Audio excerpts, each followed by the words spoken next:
Welcome to Video 3.3, Punctuation Rules and Usage. In this lesson, we'll break down the most important punctuation rules for the TEAS exam.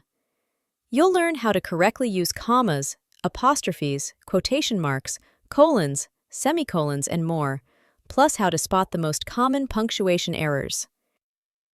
Let's start with one of the most tested punctuation marks on the TEAS, the comma. Commas help break up ideas and keep your writing clear and easy to follow. Commas are used to separate parts of a sentence in a clear, organized way. Let's look at the main places you'll need them on the TEAS. First, use commas in a list of 3 or more items.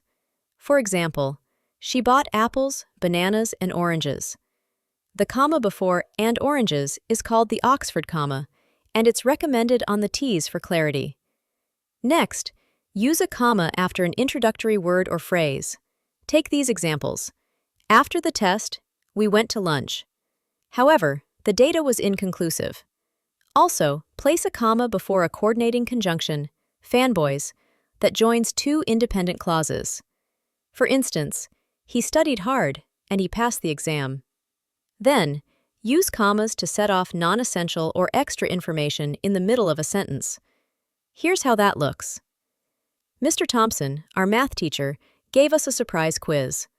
You can remove "our math teacher" and the sentence still makes sense. Finally, don't use a comma between a subject and its verb. That's a common mistake.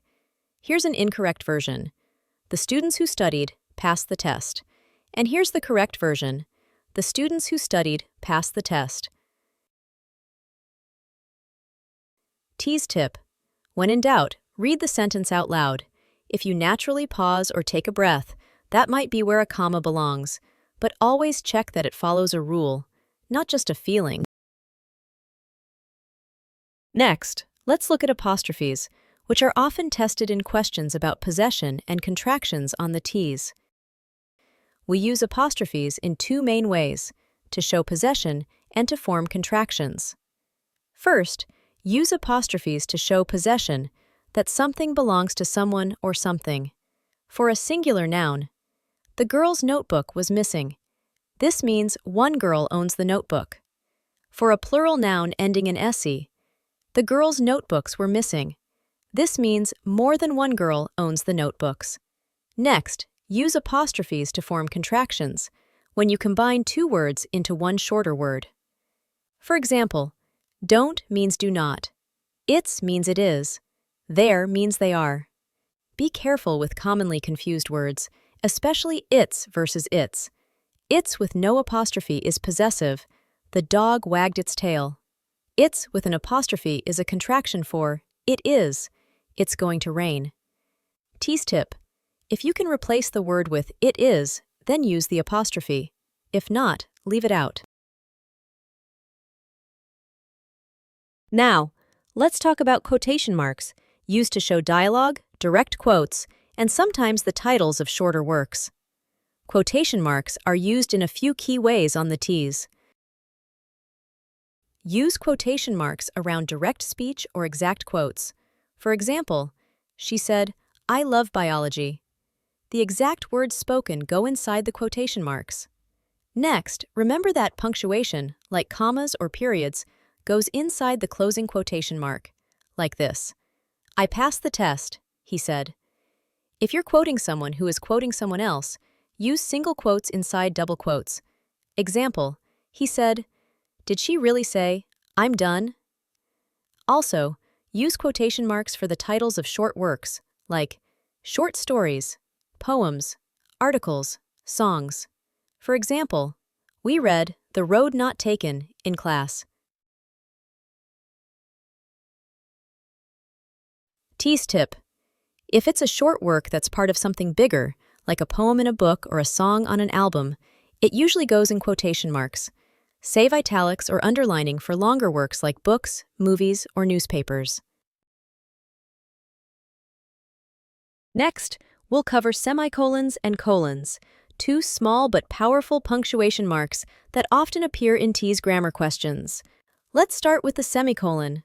A semicolon is used to join two related independent clauses, basically, two complete thoughts that are closely connected. For example, I finished studying. Now I'm ready for the test. It works like a period, but shows that the two ideas belong together. You also use a semicolon before a conjunctive adverb, words like however, therefore, or moreover. Here's how it looks. She was tired.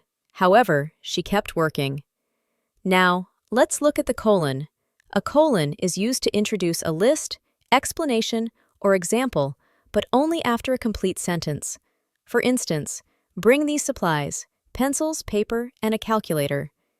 The sentence before the colon must be able to stand on its own. You can also use a colon to introduce a summary or a single idea. He had one goal: pass the exam. TEAS tip: use a semicolon to connect two complete ideas that are closely related.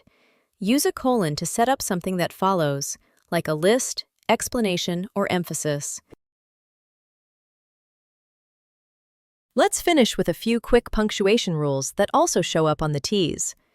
These marks may be small, but they're easy points if you know how they work. Hyphens are used to connect compound words, especially when two words work together as a single description. Think of examples like part-time job, long-term solution. Dashes show a pause, an interruption, or an added thought that's slightly more dramatic than a comma. For example, he finally passed the test, after 3 tries. Periods are the most basic punctuation mark. They're used to end declarative sentences, statements that simply tell something. The class starts at 9 a.m. Question marks are used for direct questions.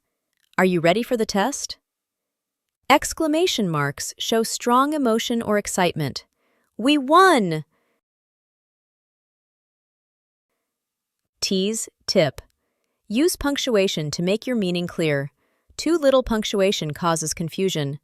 Too much makes your writing feel sloppy or overdone. Let's quickly review what we covered in this punctuation section. Commas. Use them in lists, after introductory phrases, and to separate independent clauses. Apostrophes. Show possession or form contractions. Quotation marks. Used for dialogue, direct quotes, and titles of short works.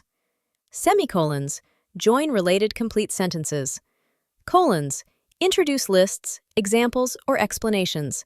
Dashes, periods, hyphens, question marks, exclamation points. Each serves a specific, important role in sentence clarity. Mastering punctuation makes your writing clearer and helps you score higher on the TEAS. Next up, we'll dive into spelling and word usage tips to help you avoid common mix-ups and tricky word pairs.